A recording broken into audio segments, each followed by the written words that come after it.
So I wanted to do just a quick example video of just showing you the difference between if you only have on foundation once that's set and you don't add any other colors for dimension versus what it would look like when you kind of have your contour and highlight and blush.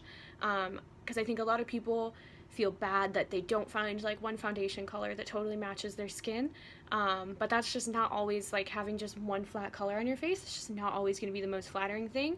And so I just kind of wanted to give you like a visual representation of that. So I don't have any makeup on this side, just moisturizer and primer.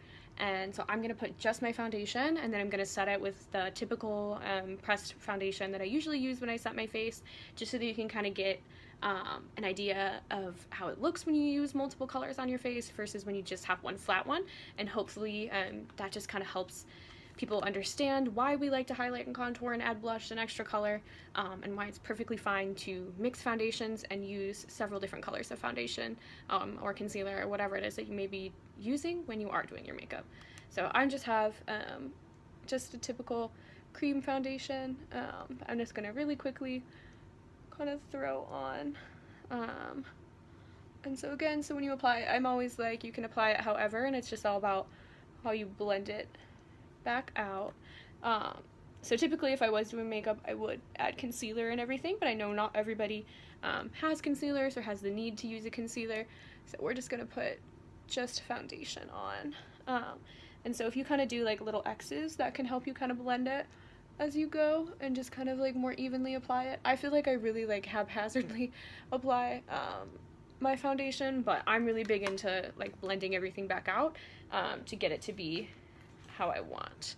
So again, I'm going to use my favorite little like blending brush, and I'm just going to do little circles to kind of press everything into my skin.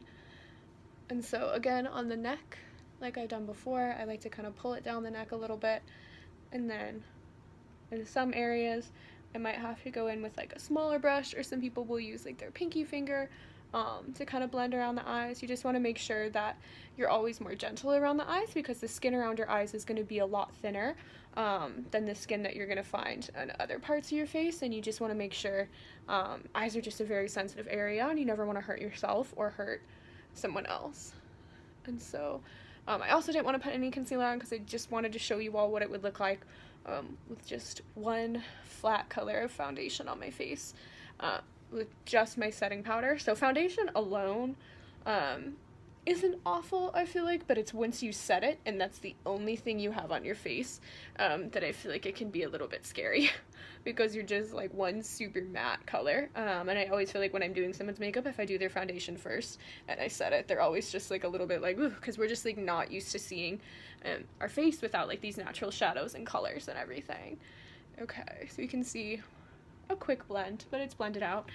So already you can kind of see this side is much flatter than what we have going on over here, right? Over here we've got my cheeks are defined great. Over here I kind of lose some of this definition. My skin looks nice and everything is even, but I don't really have anything that stands out on this side other than my lips that do have makeup on them, compared to this side where it's like you can see my cheeks and my eyes and my brows. So I've lost a lot of my definition by not using more than one color. So then we're going to come in with my setting powder that I use. And so this is a powder foundation, so it is going to add a little bit more color. But just to kind of give you an idea of what it would look like if I did absolutely no highlighting and contouring, and all I did was just set my foundation and go. And we'll just pretend that I don't have lipstick on this side of my face.